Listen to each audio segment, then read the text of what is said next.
Hey guys, it's Kenzie. Welcome back to my channel. And today we're going to be talking about studying the Bible study, that sort of stuff. I'm going to be giving a few tips on how to study and read the Bible and everything. If anyone has any other tips though, or wants to add on to the tips I give, please go ahead and comment, because if you can help someone else, if you can help me, because I am no expert when it comes to studying the Bible. Please give tips. They are greatly appreciated. So, first tip, get a Bible version you understand. Not a super difficult tip. And personally for me, I don't know about you, but I know that I'm not disciplined enough to use an actual Bible app all the time, because I know I'm going to see a notification from one of my friends or something, and I'm immediately going to want to go to that. So personally, I like to use an actual physical Bible, but get a Bible version you understand. It can help a lot. I used to use the ICB version, which is the International Children's Bible. Now I've actually worked my way up to a King James Bible, but for the longest time, I would use the New Living Translation because it was easy to understand, but it didn't break it down so small that I felt like I was a child reading it at 16 years old.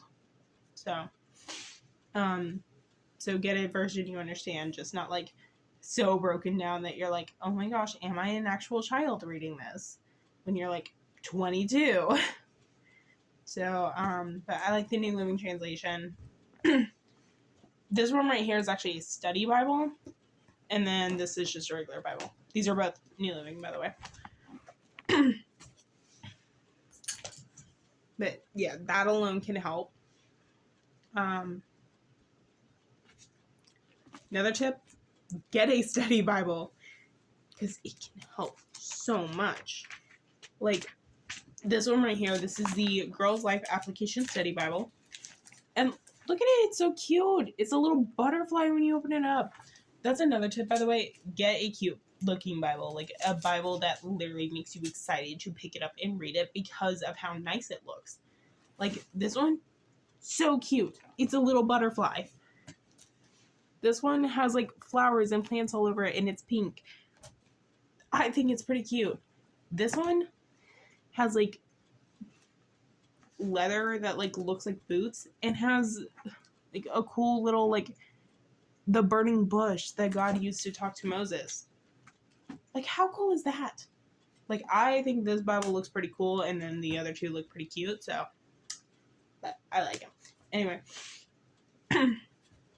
with this one, it has little facts on the side.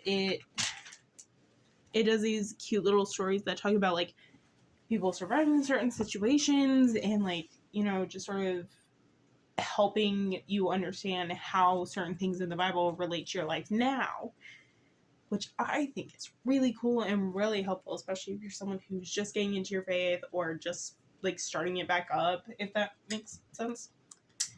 Starting it back up.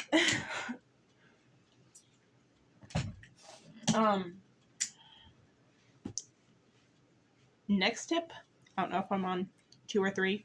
I think 3. Highlighters, pens. I was trying to pull the 4 off of my one Bible, and then I only pulled off 3, dropped 1, right next to my Bible, and then when I was pulling them up to show you, I dropped another one. So, but okay, hold on. These pens, literally the best pens I've ever used.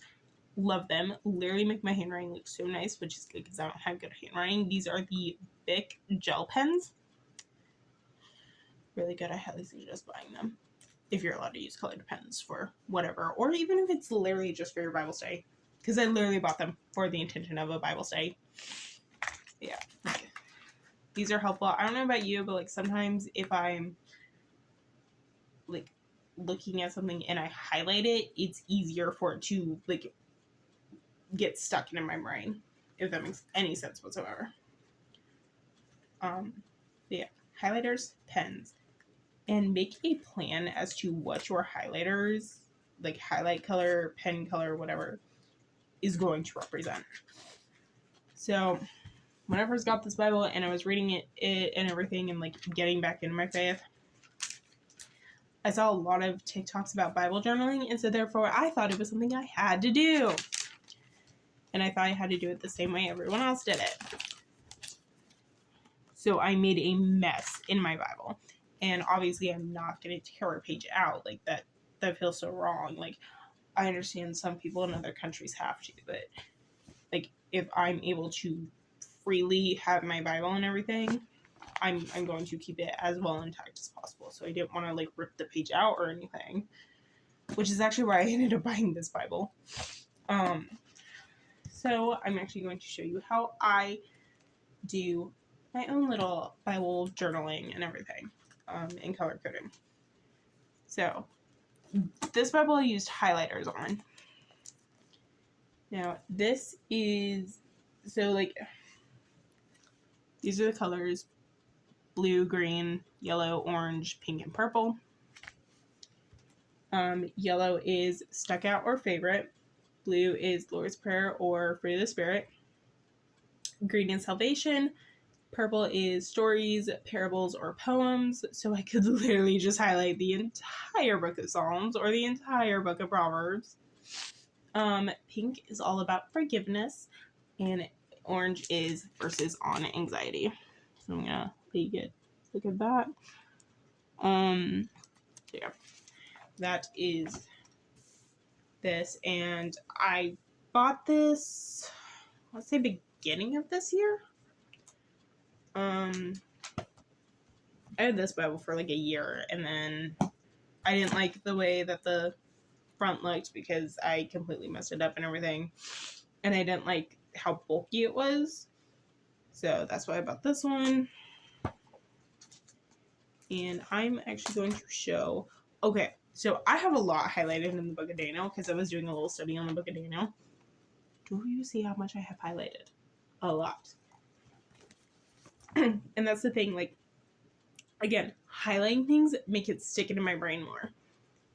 So, like, I have Daniel 6, verse 16, or at least part of 16, highlighted, which says, "May your God, whom you serve so faithfully, rescue you." Like, that's the part I have highlighted. This is when Daniel was being thrown into the lion's den, and the king was like, "May your God so faithfully rescue you, whom you serve so faithfully rescue you." Because even the king was like, "Okay, fine. If your God's real, have him rescue you." Like, Daniel, you're a pretty cool dude, so it better be worth it that you didn't bow down to me. Like, that's pretty much what the king is saying. But yeah, like, highlighting, having a certain, like, setting? No. What? Words? I don't know why I sound like I'm so tired and I'm not interested in this. I swear I'm interested. I'm literally just tired. It's like 10 o'clock at night. I've been up, actually not even that long, since like 9 a.m. because I overslept today. Because fall back, woo. Does anyone else accidentally forget about the time change, and then when they like check the time like 5 minutes before the time change, you're like, oh, okay, I should probably get to bed soon, and then like it's fall back and you're like, oh, it's only 1 a.m. Okay, that's not too bad. Or it's like spring forward and you're like, oh crap, it's 3 a.m. already, and then the next day you're like, time change. Because that literally always happens to me, but this time I remembered after it happened. So I actually remembered this year. But anyway, I'm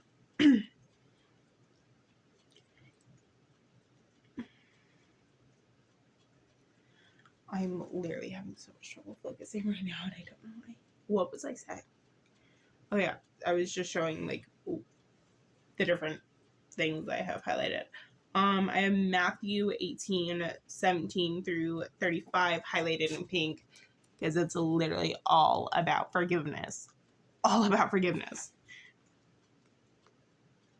So it literally is so helpful to have different colors and to have them color coded, because it can literally help you, like when you're like, maybe you get a Bible and you do this and you know, like you do this one year and then the next year you get a new Bible, and so you start doing it in that one, and then like 10 years down the road you open up your old Bible and you're like, oh, let me like go through the entire Bible.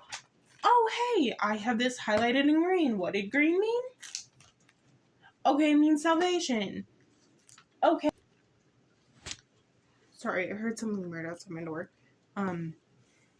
Yeah, like I didn't know that, and so that was really cool. But check the back of your Bibles for that. I know some Bible apps, like the YouVersion Bible app, literally has like studies you can do on there. Following along with those, getting a Bible study app like the Word Go app.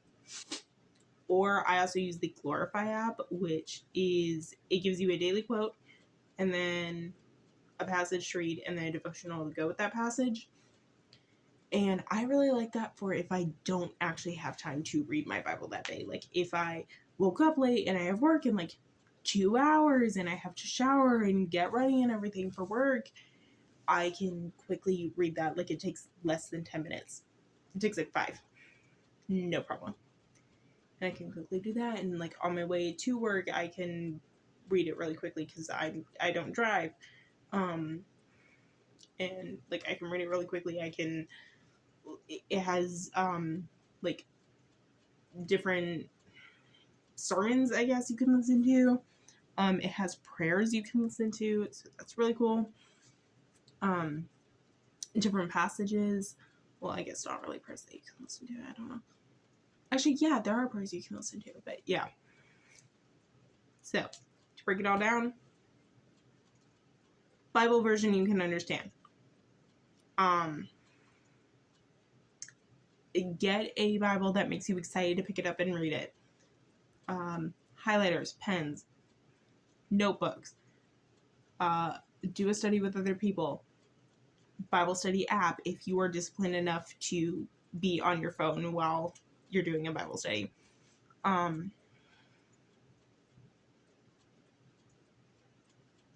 else was I going to say? Oh yeah, another one. Read it out loud. Yeah.